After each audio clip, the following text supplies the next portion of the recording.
पूर्णिमा, पूरा चांद,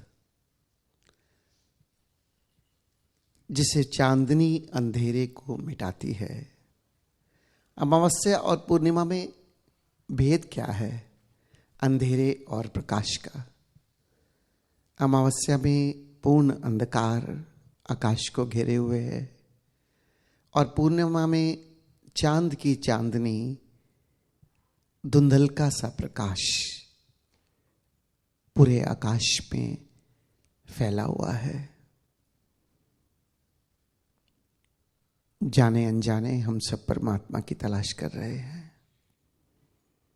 परमात्मा कहो, अपना गंतव्य कहो, उसकी खोज कहो या स्वयं की खोज कहो, बात एक ही है।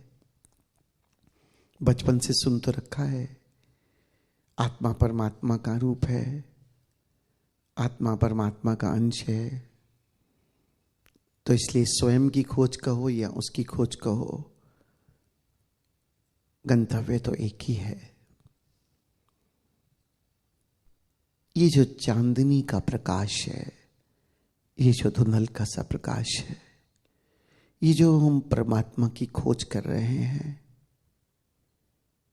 भीतर जब आंख बंद करते हैं, सबसे पहले स्वयं को जानने का प्रयास। ओशो कहते हैं परमात्मा की शुरुआत होती स्वयं के भीतर से है, क्योंकि सबसे पहले आत्मबोध होगा, उसके बाद ही परमात्मा बोध होता हो सकता है। इसलिए पहले आत्मज्ञान है और फिर ब्रह्म ज्ञान है। तो जब आंख बंद करेंगे तो कैसे परमात्मा को अपने भीतर अनुभव कर ले कि जब आंख खोले तो उसी का फैलाव सब और दिखाई दे।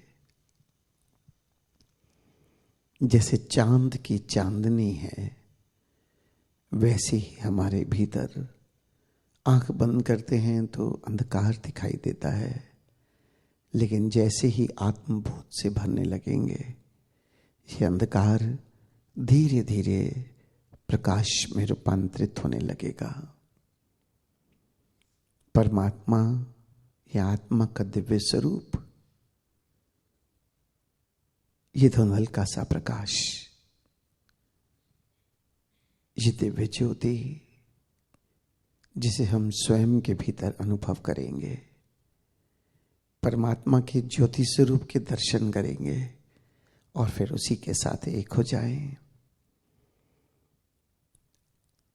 जैसे अमावस्या और पूर्णिमा में भेद है, ऐसे ही हमारे भीतर अज्ञान और ज्ञानता में भेद है। अज्ञानता क्या है और ज्ञान क्या है?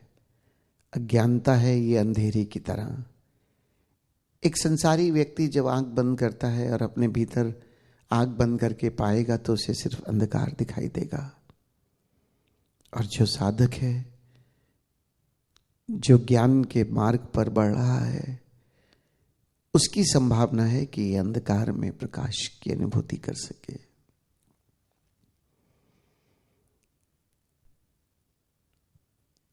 एक बार अपने भीतर इस प्रकाश का बोध हो जाए,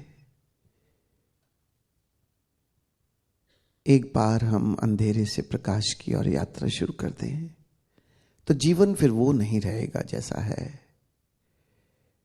क्योंकि जब स्वयं से जुड़ जाओगे, अपनी आत्मशक्ति से जुड़ जाओगे, अपनी आत्मा से जुड़ जाओगे, तो फिर संसार वैसा नहीं रहेगा जो हम मूर्छा में जी रहे हैं। होश, प्रेम, या कहो जागरण और प्रेम, इन दो पंखों से परमात्मा के आकाश की उड़ान भरी जाती है। क्योंकि परमात्मा को जानना ही केवल आवश्यक नहीं है, जानते जानते हम जब तक वही ना हो जाएं, तब तक बात अधूरी है। इसलिए संतों ने कहा है कि संत हमेशा विरह में जीता है, क्योंकि जब तक दो हैं तब तक विरह बना हुआ है, और जब उसे जान लेता है, उसे पा लेता है, तो फिर संत नहीं बचता, साधक नहीं बचता, फिर परमात्मा ही बचता है। इसलिए हर समय विरह है कि जब तक वो है तो तू नहीं, और जब तू है तो मैं नहीं, तो मिलन होगा कैसे। और यही खूबसूरती है इस यात्रा की, यही आनंद है इस यात्रा का, यही उत्कर्ष है इस यात्रा की, कि उसे बस पाने की प्यास हमेशा बनी रहती है।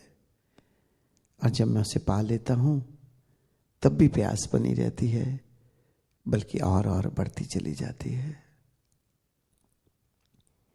तो ये पूर्णिमा का प्रकाश जैसे बाहर के आकाश के अंधेरे को दूर करता है, ऐसे ही भीतर परमात्मा का प्रकाश,